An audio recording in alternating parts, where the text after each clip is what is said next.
Hello guys, എല്ലാവർക്കും സുഖമാണെന്ന് വിശ്വസിക്കുന്നു. നമ്മൾ ഇന്ന് നോക്കാൻ പോകുന്നത് 8ാമത്തെ എപ്പിസോഡാണ് ടീച്ച് യു എ ലെസൺ സീരീസിന്റെ. കഴിഞ്ഞ വീഡിയോയിൽ മിക്കുന്നു കോപ്പിറൈറ്റഡ് ആയിരുന്നു. സോ നിങ്ങൾ തരുന്ന സപ്പോർട്ട് മാത്രമാണ് ഞാൻ പ്രതീക്ഷിക്കുന്നുള്ളൂ. സോ ആദ്യമായിട്ടാണ് ചാനൽ കാണുന്നതെങ്കിൽ ലൈക്ക്, കമന്റ്, സബ്സ്ക്രൈബ് ചെയ്യാൻ മറക്കല്ലേ. അങ്ങനെ കഥ തുടങ്ങുമ്പോൾ തന്നെ നമ്മുടെ ബോങ്ദെ ഒരു സ്കൂളിനെ പറ്റി പറയുകയാണ് ഹാജിരണ്ണനോടും ആനി ചേച്ചിനോടും. ഇവിടെ നിന്നാണ് കൂടുതൽ പിള്ളേർ പ്ലേസ്ഡ് ആവണമെന്നും നല്ല നല്ല കോളേജിലോട്ട് പഠിക്കാൻ പോകണമെന്നൊക്കെ പറയുകയാണ്. സോ അവരെല്ലാവരും കൂടെ ആ സ്കൂളിലോട്ട് ഇല്ലുന്നു. അപ്പോൾ ഒരു പയ്യൻ, അവൻ്റെ കയ്യിലൊക്കെ എന്തൊക്കെയോ മുറിവുകളൊക്കെ ഉണ്ട്. അവൻ കണ്ണൊക്കെ കിറിഞ്ഞാണ് ഇരിക്കുന്നത്. അവനെ കണ്ടറിയാൻ എന്തോ വലിച്ചേറ്റിട്ടിരിക്കുകയാണ്. അവൻ എന്നിട്ട് എക്സാം എഴുതിക്കൊണ്ടിരിക്കുകയാണ്. അപ്പോൾ അവൻ്റെ മനസ്സിൽ വീട്ടുകാർ ഇവൻ ഫുൾ മാർക്ക് വാങ്ങുന്നത് പ്രതീക്ഷിച്ചിരിക്കുന്നു, ഇവൻ കൂട്ടുകാരുടെ ഒപ്പം അടിച്ചു പൊളിക്കുന്നു, അതൊക്കെയാണ് അവൻ്റെ മൈൻഡിൽ. അങ്ങനെ അവൻ ബോധം കെട്ട് വീഴുന്നു. അപ്പോൾ നമ്മുടെ ഹാജിനണ്ണൻ അവനെ പോയി പിടിച്ചെഴുന്നേൽപ്പിക്കുന്നു. എന്നിട്ട് അവൻ എക്സാം എഴുതാൻ നോക്കുമ്പോൾ അവന് മൂക്കിൽ നിന്ന് രക്തം വരുന്നു. എന്നിട്ട് ഹാജിനണ്ണൻ നോക്കുമ്പോൾ ക്ലാസ്സിലുള്ള ബാക്കി പിള്ളേർക്കും എന്തൊക്കെയോ വിഷയങ്ങളുണ്ട്. എല്ലാവരും നല്ല പഠിപ്പികളാണെങ്കിലും എന്തൊക്കെയോ അവിടെ നടക്കുന്നുണ്ട്.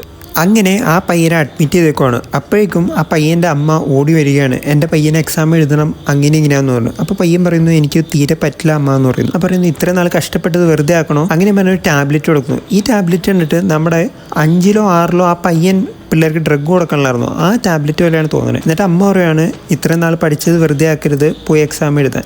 അങ്ങനെ ആ തള്ള ആ ടാബ്ലറ്റും കൊടുത്തു വിടുകയാണ്. അപ്പോൾ പിള്ളേർക്ക് ഡ്രഗ് കൊടുക്കണേ പേരൻസ് തന്നെയാണ് എന്നാണ് തോന്നണത്.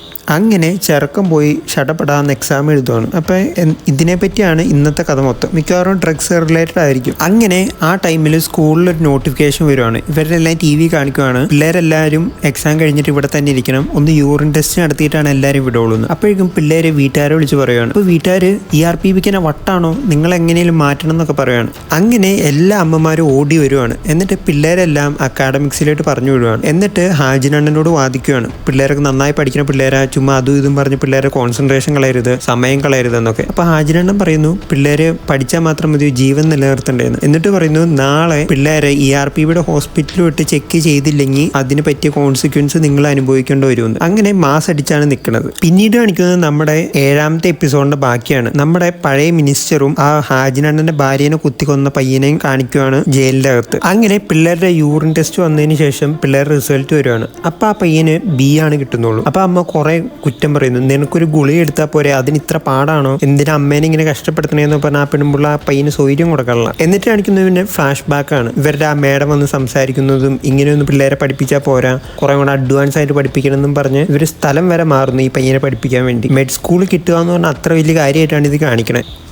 അങ്ങനെ ആ പയ്യൻ പഠിക്കണ വാതിൽ വരെ പൊളിച്ചു വയ്ക്കുകയാണ് അമ്മയ്ക്ക് കണ്ടുകൊണ്ടിരിക്കാൻ. ഈ പയ്യൻ പഠിക്കണത് അത്ര ക്രൂഷ്യലായിട്ടാണ് ഇരുന്ന് പഠിപ്പിക്കണത്. എന്താ അവസ്ഥ എന്ന് ആലോചിച്ച് നോക്ക്. ആ പയ്യന് മര്യാദയ്ക്ക് ഉറങ്ങാൻ പോലും സമ്മതിക്കാനുള്ള. ഉറങ്ങാൻ ഇനിയും സമയമുണ്ട്, ഇപ്പം ഇരുന്ന് പഠിക്കുന്നു പറഞ്ഞ് കുറച്ച് ഫുഡാണ് കൊടുക്കണുള്ളൂ. കുറേ കൂടെ ഫുഡ് കഴിച്ചാൽ നിനക്ക് ഉറക്കം വരുമെന്നൊക്കെ പറഞ്ഞ് എന്തൊരവസ്ഥയാന്ന് നോക്കണേ. അങ്ങനെ ഈ അമ്മയാണെങ്കിൽ ഈ പെണ്ണുങ്ങളുടെ ഗ്രൂപ്പിൽ കയറാൻ വേണ്ടി കുറെ കഷ്ടപ്പെടുന്നു. അവർക്ക് വേണ്ടി ജ്യൂസ് വാങ്ങി കൊടുക്കണം. അങ്ങനെ ഒരുപാട് പൈസ പൊട്ടിക്കേണ്ട ആ പെണ്ണുമ്പിള്ള. എങ്ങനെയെങ്കിലും മോനെ ഡോക്ടറാക്കണം, അതേ ഈ പെണ്ണുമ്പിള്ളയ്ക്ക് സൂക്കേടുള്ളൂ. കാര്യം പറഞ്ഞാൽ ശരിയാണ്, അമ്മമാർക്ക് മക്കളെങ്ങനെയും നല്ല നിലയിൽ എത്തണമെന്നുള്ളൂ, അതിനുവേണ്ടിയാണ് കഷ്ടപ്പെടുന്നത്. പക്ഷേ ഒരു കൊച്ചിന്റെ താല്പര്യവും ആ കൊച്ചിന് പറ്റാവുന്നത് മാത്രം കൊടുക്കുന്നതല്ലേ ഏറ്റവും ബെറ്റർ.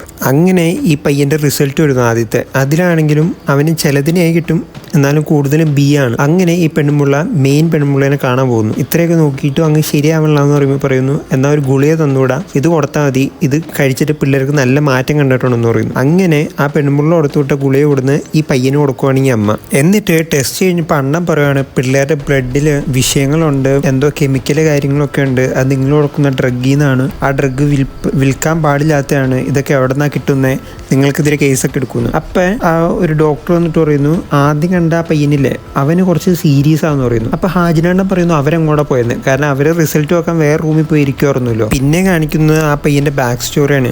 അതിൽ ഈ പെണ്ണുമ്പോഴത്തെ ഗുളിക അല്ലാണ്ട് വേറെ ഇതിലും ഗുളിക ഒന്നും തപ്പുവാണ്, കുറേ കൂടെ നന്നായിട്ട് പഠിക്കാൻ വേണ്ടി. അവസ്ഥ ആലോചിച്ച് നോക്കണേ, ഡ്രഗ് കൊടുത്തു വേണം പിള്ളേരെ പഠിപ്പിക്കാൻ. അങ്ങനെ ആ ഡ്രഗ് കൊടുത്തതിന് ശേഷം ആ പയ്യന് ഫുൾ A ഗ്രേഡ് കിട്ടുവാണ്, നല്ല മാർക്കും കിട്ടുവാണ്. പിന്നെ കാണിക്കുന്നത് ആ പയ്യനും അമ്മയും കൂടെ വീട്ടിലിരിക്കുകയാണ്. അമ്മ ഇങ്ങനെ ടോർച്ചർ ചെയ്തുകൊണ്ടിരിക്കുകയാണ്, നീ ഇനി അത് പഠിച്ചാൽ മതി, ഇത് പഠിച്ചാൽ മതി, അങ്ങനെ പഠിച്ചാൽ അത്, ഇങ്ങനെ പഠിച്ചായിരുന്നു. ആ ചെറുക്കനാണെങ്കിൽ ഒന്നാമത് വയ്യ, കണ്ട ഡ്രഗൊക്കെ കുത്തിക്കയറ്റി. കാര്യം പറഞ്ഞാൽ ആ ഡ്രഗ് ഇത്ര അളവ് കഴിച്ചാൽ മരിക്കുമെന്ന് വരെയുണ്ട്. ഈ പയ്യൻ അതാണ് തീരെ പറ്റില്ലാണ്ട് ആയി നിൽക്കുന്നത്. അങ്ങനെ ആ പയ്യൻ പിന്നെ അമ്മേനോട് ഡ്രഗ് തരുമെന്ന് ചോദിക്കുകയാണ്. അപ്പം അമ്മയാണെങ്കിൽ ഭയങ്കര സന്തോഷത്തോടെ 3-4 ഗുളിയൊക്കെ എടുത്ത് കൊടുക്കണേ, പയ്യൻ ചത്തു വരെ പോകണം. ആ സമയത്ത് ഹാജിരണം വന്ന് വാതിലിൽ മുട്ടുകയാണ്. പക്ഷേ ഈ പെണ്ണുമ്പോൾ എന്തേ തുറക്കണില്ല. ആ സമയത്ത് നമ്മുടെ ആൻ ചേച്ചി മേളിൽ നിന്ന് കുറേ റോപ്പൊക്കെ സെറ്റാക്കി വെച്ചിട്ടുണ്ട്. അങ്ങനെ ആനി ചേച്ചി തൂങ്ങി വന്ന് ജനലൊക്കെ ചവിട്ടി പൊളിച്ച് അകത്ത് കയറി പയ്യനെ ആശുപത്രിയിലോട്ട് കൊണ്ടുപോവാണ് എല്ലാവരും. അപ്പം ഹാജിനണ്ണൻ അമ്മേനോട് ചോദിക്കുന്നു, ഇതിനെപ്പറ്റി തനിക്ക് അറിയില്ലായിരുന്നു, പയ്യൻ വരുന്ന മാറ്റങ്ങളൊന്നും ഇതുവരെ കണ്ടില്ലായിരുന്നു. അപ്പം കാണിക്കുന്നുണ്ട് പയ്യൻ്റെ മൂക്കിൽ നിന്ന് ചോര വന്നതും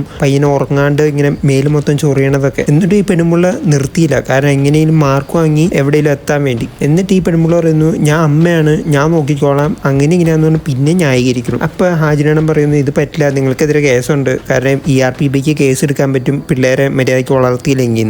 അങ്ങനെ ഹാജിനണ്ണൻ ആ പെണ്ണുമ്പിള്ളേനെ പഠിക്കാൻ വേണ്ടി പറയുകയാണ്. കാരണം അപ്പോൾ പെണ്ണുമ്പിള്ള തിരിച്ചു പറയണ്ടേ, എനിക്കങ്ങനെ പഠിക്കാൻ പറ്റും, പ്രായം അധികമായില്ല, അതൊന്നും കുഴപ്പമില്ല, പ്രായമൊന്നും വിഷയമല്ല പഠിക്കണേന്. അപ്പം നിങ്ങൾ പഠിച്ച് ഒരു എക്സാമിനെങ്കിലും ആ കൊച്ചിൻ്റെ മേളിൽ പോയി കഴിഞ്ഞാൽ ആ കൊച്ചിനെ വെറുതെ വിട്ടേക്കാന്ന് പറയുന്നു. അങ്ങനെ ആദ്യം ഒന്നും സമ്മതിക്കുന്നില്ലെങ്കിലും അവസാനം ആ പെണ്ണുമ്പിള്ള പഠിക്കാതിരിക്കുന്നു, ആ പയ്യനോടത്തെ സെയിം സ്റ്റഡി പ്ലാനിൽ. അങ്ങനെ സെയിം ലെവൽ ഫുഡ്, കുറച്ച് ഫുഡായിരുന്നല്ലോ കൊടുക്കുള്ളൂ അമ്മ, അതേപോലെ തന്നെ ഹാജിനണ്ണനും സെയിം ലെവൽ ഫുഡാണ് കൊടുക്കുന്നത്. അങ്ങനെ ഹോസ്പിറ്റലിൽ വെച്ചും ആ പയ്യൻ ഒരു ഗുളിയെങ്കിലും തരാമോ എന്ന് ബോങ്ദേനോട് ചോദിക്കുകയാണ്. പക്ഷെ ബോങ്ദേ എന്ത് ചെയ്താൽ കൊടുക്കുന്നില്ല, കാരണം ഇത് വെച്ച് നിന്റെ ലൈഫ് നശിക്കുമെന്ന് ആ പയ്യനെ പറഞ്ഞ് മനസ്സിലാക്കുന്നു. അങ്ങനെ അമ്മേനെ കൊണ്ട് ഓരോ എക്സാംസ് എഴുതിപ്പിക്കുന്നു, എല്ലാ ഹാജിനണ്ണൻ ചെക്ക് ചെയ്യുന്നു, എല്ലാം തോറ്റിട്ടുമുണ്ട്.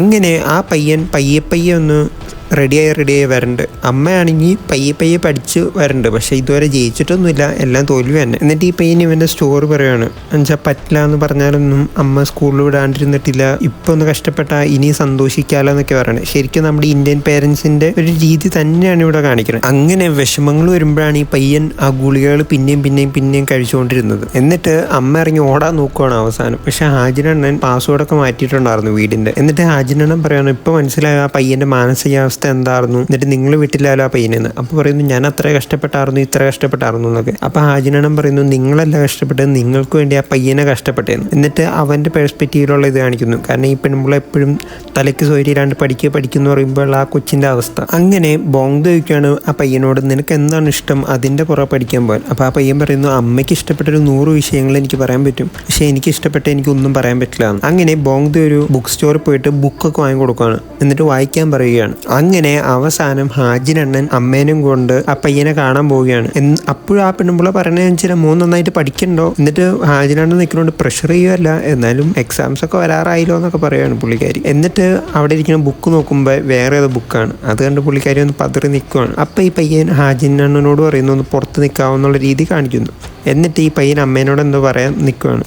അങ്ങനെ ആ പയ്യൻ പറയുകയാണ്, ഞാൻ ഇനി മെഡ് സ്കൂളിലേട്ടില്ല, ഞാൻ CSE പഠിക്കാൻ പോവാന്ന്. അപ്പോൾ അമ്മ കിടന്ന് കരയണൊക്കെ ഉണ്ട്. പക്ഷേ എന്നിട്ട് അവസാനം പറയുന്നു, ഇനി അമ്മയ്ക്ക് വേണ്ടി ഞാൻ എനിക്ക് വേണ്ടി ജീവിക്കട്ടെ എന്ന്. അങ്ങനെ പറഞ്ഞു ഒന്ന് കെട്ടിയും കൂടെ പിടിക്കുന്നു. പിന്നെ കാണിക്കുന്നത് നമ്മുടെ ചീഫ് പത്രസമ്മേളനത്തിൽ പറയുകയാണ്, ഈ എലിമെൻ്ററി സ്കൂളിലൊക്കെ കുറേ പിള്ളേർ ഡ്രഗ്സ് യൂസ് ചെയ്യാനായിട്ട് കാണുന്നുണ്ട്. അപ്പോൾ എക്സാമിന് മുമ്പ് ഡ്രഗ്സ് കാര്യങ്ങളൊക്കെ ചെക്ക് ചെയ്യും, ആരെയും ഡ്രഗ്സ് എടുത്തിട്ടുണ്ടെങ്കിൽ എക്സാം എഴുതാൻ അനുവദിക്കില്ല എന്ന്. എന്നിട്ട് ഹാജിനണ്ണൻ എല്ലാ ഡ്രഗ്സും ചെക്ക് ചെയ്യുകയാണ്. അപ്പോൾ ഒരു ഡ്രഗ്സ് കാണുമ്പോൾ മാത്രം ഹാജിനണ്ണൻ എന്തോ ഡൗട്ട് അടിക്കും. ആ സെയിം ഡ്രഗ് ഹാജിനണ്ണൻ്റെ വൈഫ് ബുക്കിൽ വരച്ചു വെച്ചിട്ടുണ്ടായിരുന്നു, ആ പയ്യൻ ഉപയോഗിച്ചുകൊണ്ടിരുന്ന അതെങ്ങാണ്ടായിരുന്നു. എന്നിട്ട് പിന്നെ കാണിക്കുന്നത് മിനിസ്റ്റർ ആ ചെറുക്കനോട് ചോദിക്കുന്നതാണ്. കാരണം ഹാജിനണ്ണൻ്റെ ഭാര്യനെ കൊന്ന ചെറുക്കനോട് ചോദിക്കുകയാണ്, നീ ഇനി ഇവിടെ നിന്ന് ഇറങ്ങിക്കഴിഞ്ഞാൽ എന്താ ചെയ്യാൻ പോണെന്ന്. അപ്പോൾ പറയുന്നു, എനിക്ക് ഇനി സ്കൂളിൽ പോകണം, പഠിക്കണമെന്ന്. എന്തോ വള്ളിക്കെട്ടോ ഉണ്ട് അവിടെ. മിനിസ്റ്ററിൻ്റെ ഉദ്ദേശം അതാണ്, പയ്യൻ ഇറങ്ങിക്കഴിയുമ്പോൾ ഹാജിനണ്ണൻ എന്തെങ്കിലും ചെയ്യുമെന്ന് ഓർത്തായിരിക്കണം ആ പയ്യനെ എന്തോ റിലീസ് ചെയ്യാൻ പോകാമെന്നാണ് അവസാനം കാണിക്കുന്നത്. അപ്പോൾ ഇനി എന്തൊക്കെ കഥ വരുമെന്ന് നല്ലൊരു ട്വിസ്റ്റായിട്ടൊക്കെ വന്നേക്കുവാണ് മൊത്തത്തിൽ. അപ്പോൾ അടുത്ത എപ്പിസോഡ് വേഗം തന്നെ ഇടാം.